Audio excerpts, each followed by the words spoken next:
الله أكبر الله أكبر الله أكبر الله أكبر الله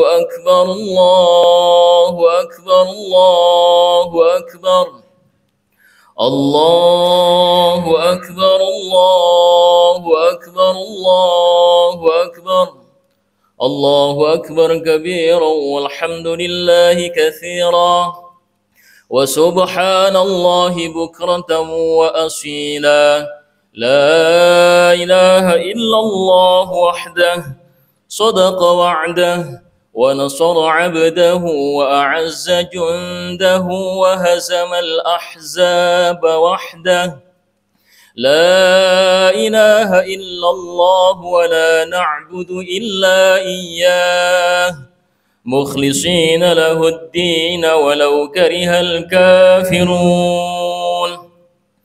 الحمد لله الذي حرم الصيام أيام الأعياد ضيافة لعباده الصالحين أشهد أن لا إله إلا الله وحده لا شريك له الذي جعل الجنة للمتقين وأشهد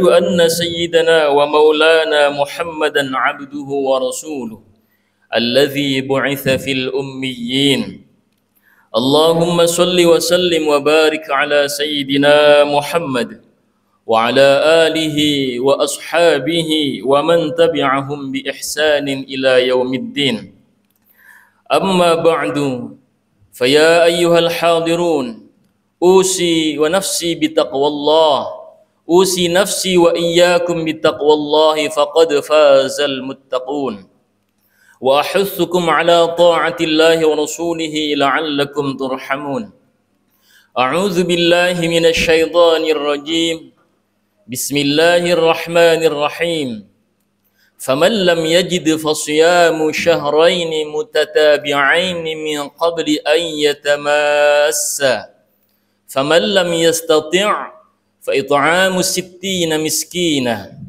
ذلك لتؤمنوا بالله ورسوله وتلك حدود الله وللكافرين عذاب أليم صدق الله العظيم.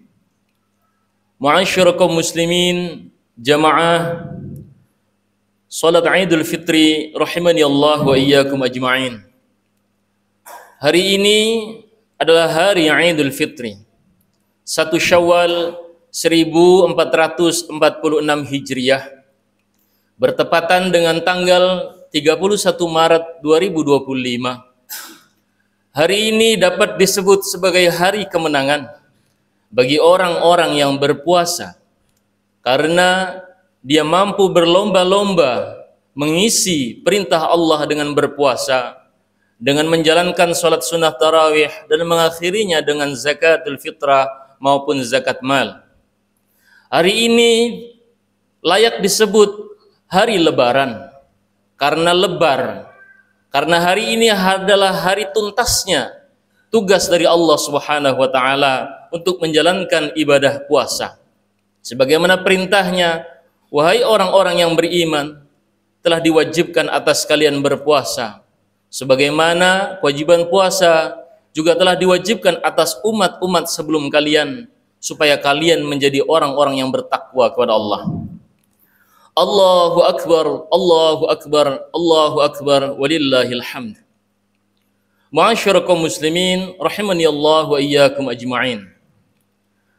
Namun ada kondisi tertentu yang mungkin dilakukan oleh sebagian kaum muslimin baik secara sengaja atau tidak disengaja sehingga dia tidak berpuasa di bulan suci Ramadan. Kondisi ini yang menyebabkan dia harus mengqadai, harus membayarnya di hari, yaitu di bulan Syawal.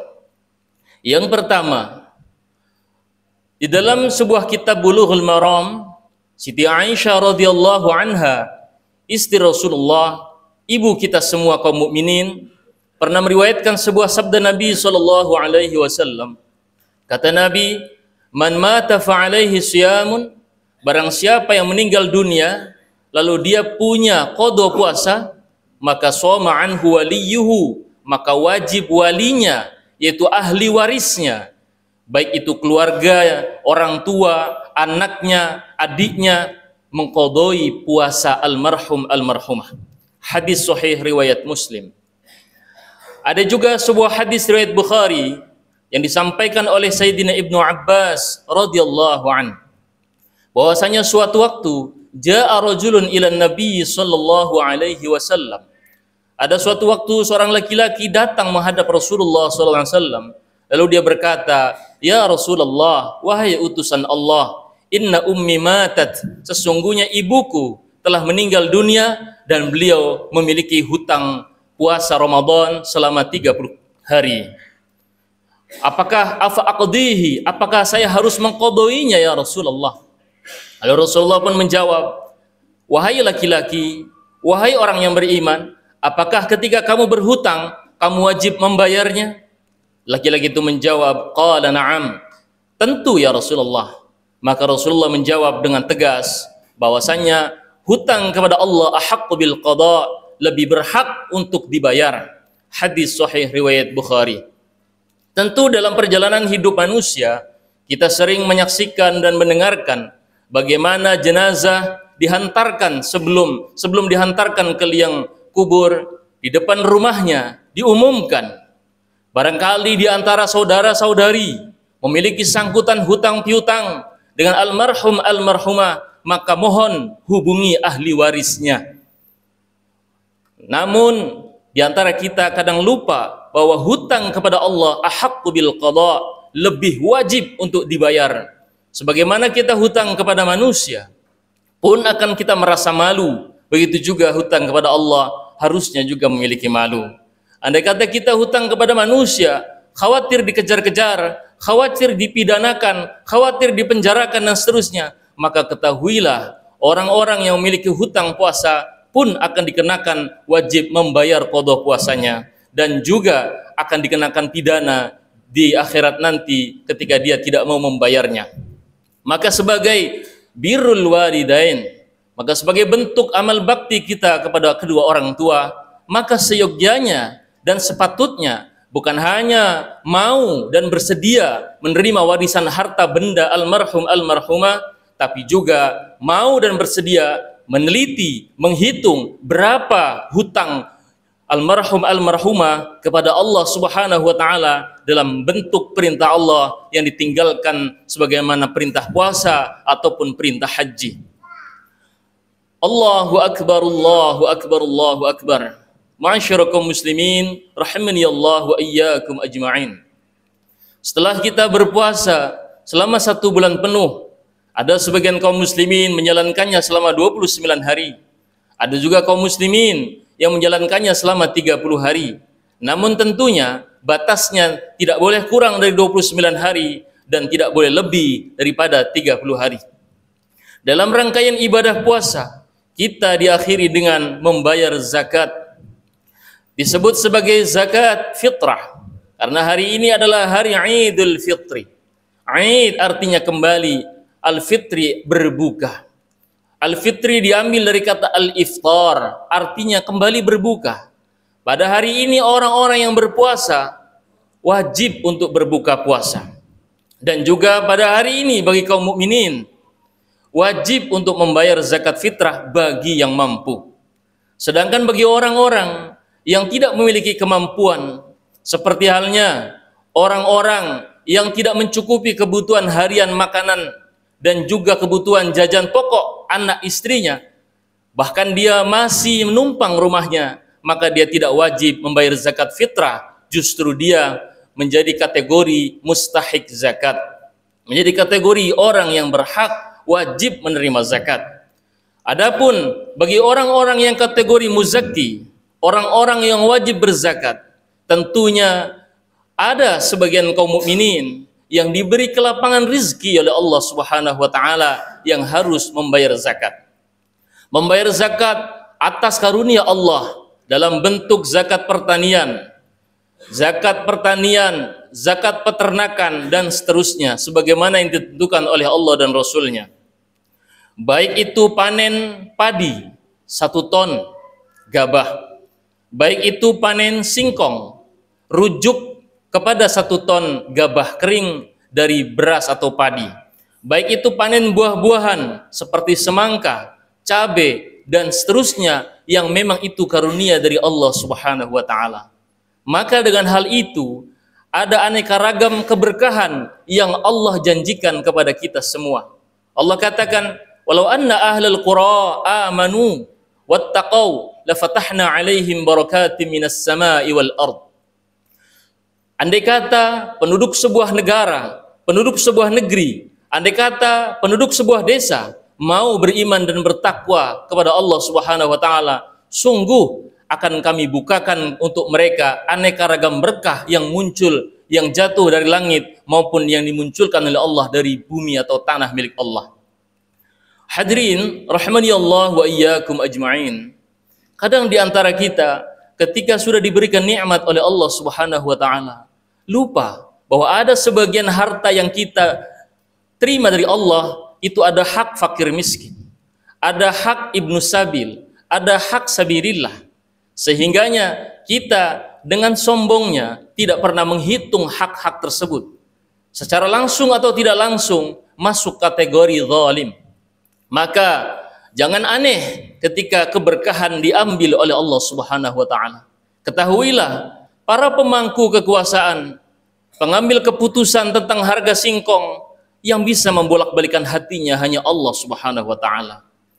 Ketahuilah bahwa para pemangku kekuasaan, para pemangku kebijakan yang mengambil kebijakan tentang pupuk, subsidi, dan seterusnya, tidak mampu kita mengatur hati mereka supaya mereka welas asih dan perhatian kepada para petani. Hanya Allah Subhanahu wa Ta'ala yang mampu membolak-balikan hati manusia, ya muqallibal qulub.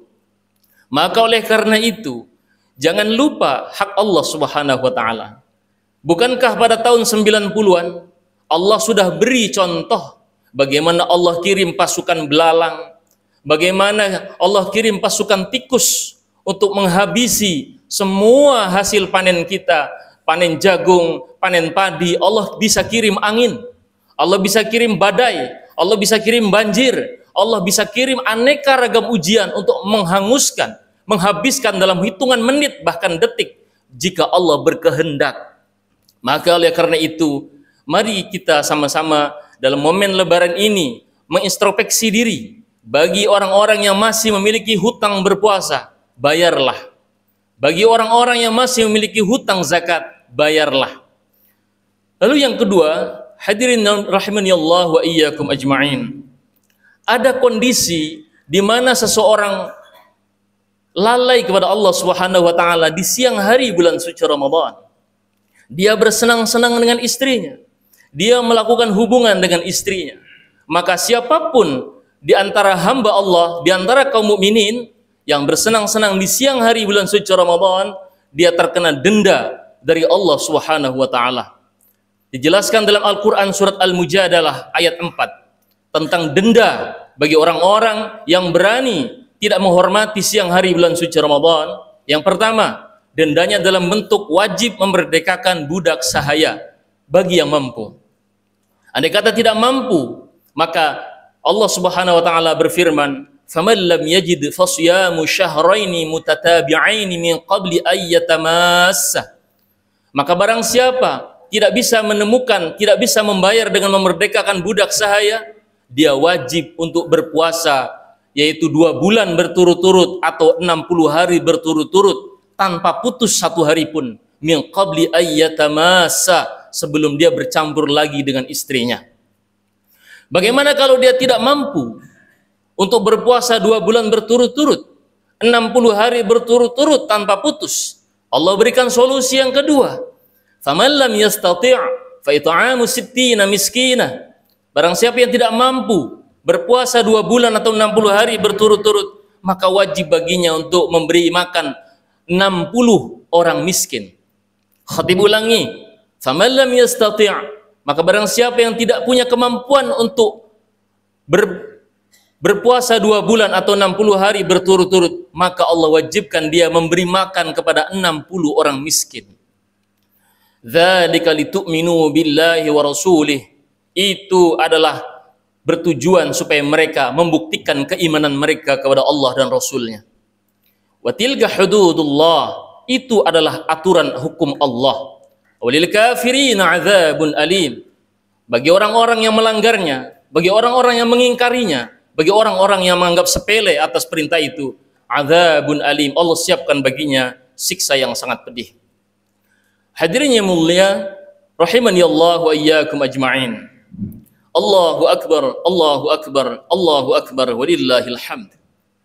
Namun ada kondisi tertentu, yaitu meninggalkan atau iftar, berbuka di siang Ramadan oleh karena uzur. Seperti halnya orang-orang yang sedang menjalankan safar, perjalanan jauh di atas 80 km. Maka dia boleh berbuka di siang Ramadan, tetapi wajib mengqadai di bulan Syawal. Seperti orang-orang yang sakit, seperti ibu-ibu hamil yang lemah tubuhnya, andai kata tidak makan dan minum. Seperti ibu-ibu yang menyusui, yang dia lemah, anaknya dan ibunya, andai kata tidak makan dan minum. Maka sungguh orang-orang seperti itu tetap wajib mengqadai puasanya, sembari dia wajib membayar fidyah sebagai denda atas perbuatannya meninggalkan di siang Ramadan, kecuali orang yang safar dan sakit. Hadirin yang mulia, rahimani Allah wa iyyakum ajma'in. Lalu berapakah fidyah atau kifarat yang harus dibayar bagi orang-orang yang tidak berpuasa? Denda, sebagaimana kita membayar pajak. Andai kata kita punya kewajiban wajib zakat, wajib pajak di tahun 2024, lalu kita baru membayarnya 2025, maka tetap kita wajib bayar pajak beserta dendanya. Maka bagi orang-orang yang meninggalkan puasa seperti dalam kondisi yang tidak uzur, dia wajib mengqadai puasanya plus dengan fidyah atau kifarat sebagai dendanya. Hadirin rahimani Allah wa iyyakum ajma'in. Itu semua adalah aturan dari Allah Subhanahu wa taala. Sebagai penutup dalam khutbah Idul Fitri pada tahun ini, ketahuilah bahwa Allah Subhanahu wa taala telah menjelaskan dalam Al-Qur'an surat An-Nas. Bismillahirrahmanirrahim. Qul a'udzu birabbin nas, malikin nas, ilahin nas, min syarril waswasil khannas, alladzi yuwaswisu fi sudurin nas minal jinnati wan nas. Allah jelaskan ada dua tipe setan. Pertama, ada setan yang masuk ke dalam jin. Yang kedua, ada setan yang masuk ke dalam diri manusia. Apa perbedaannya? Perbedaannya, jikalau setan itu masuk ke dalam jin, cukup kita berta'awudz kepada Allah Subhanahu wa taala. A'udzubillahi minasyaitonir rajim. Lalu membaca ayat-ayat ruqyah, maka setan yang masuk ke dalam jin lalu masuk ke dalam manusia itu segera akan melarikan diri. Sedangkan perbedaan setan yang masuk ke dalam diri manusia, justru ketika dibacakan ayat-ayat Allah, ketika disebutkan Allah dan Rasulnya, rasa telinganya panas, rasa hatinya bergejolak, tidak mau menerima, bahkan mungkin marah mendengarnya. Maka ketika itu terjadi pada diri kita, langsung cek hati kita, cek diri kita, jangan-jangan memang kita dimasuki oleh setan ke dalam diri kita. Itulah perbedaan antara setan yang masuk ke dalam jin dan setan yang masuk ke dalam diri manusia. Dan rajanya setan adalah iblis. Allahu akbar, Allahu akbar, Allahu akbar. La ilaha illallah, wallahu akbar. Allahu akbar, walillahil hamd. Wa qur rabbighfir warham wa anta khairur rahimin. Allahumma salli wa sallim wa tibati wa nimafaka wa tawabarik fi jalalika wa kamalika alayhi abadi wa asrafil ibadi sayyidina wa nabiyana wa maulana Muhammad wa sallallahu wa barik wa sallim ajma'in. Allahu akbar, Allahu akbar, Allahu akbar. Allahu akbar, Allahu akbar, Allahu akbar, Allahu akbar. Allahu akbar kabiran walhamdulillahi katsiran wa subhanallahi bukratan wa asila. لا إله إلا الله والله أكبر الله أكبر ولله الحمد الحمد لله الذي وكفى وأصلي وأسلم على سيدنا محمد المصطفى وعلى آله وأصحابه أهل الصدق والوفاء أشهد أن لا إله إلا الله وحده لا شريك له وأشهد أن محمدا عبده ورسوله لا نبي بعده أما بعد فيا أيها المسلمون أوصي نفسي وإياكم بتقوى الله العظيم واعلموا أن الله أمركم بأمر عظيم وأمركم بالصلاة والزكاة وأمركم بالصلاة والسلام على نبيه الكريم فقال تعالى إن الله وملائكته يصلون على النبي يا أيها الذين آمنوا صلوا عليه وسلموا تسليما اللهم صل على سيدنا محمد وعلى آل سيدنا محمد كما صليت على سيدنا إبراهيم وعلى آل سيدنا إبراهيم وبارك على سيدنا محمد وعلى آل سيدنا محمد كما باركت على سيدنا إبراهيم وعلى آل سيدنا إبراهيم في العالمين إنك حميد مجيد اللهم اغفر للمسلمين والمسلمات والمؤمنين والمؤمنات الأحياء منهم والأموات اللهم ادفع عنا البلاء والغلاء والوباء والفحشاء والمنكر والبغي والسيوف المختلفة والشدائد والمحن ما ظهر منها وما بطن من بلدنا هذا خاصة ومن بلدان المسلمين عامة إنك على كل شيء قدير عباد الله إن الله يأمر بالعدل والإحسان وإيتاء ذي القربى وينهى عن الفحشاء والمنكر والبغي يعظكم لعلكم تذكرون فاذكروا الله العظيم يذكركم فاشكروه على نعمه يزدكم ولذكر الله أكبر والسلام عليكم ورحمة الله وبركاته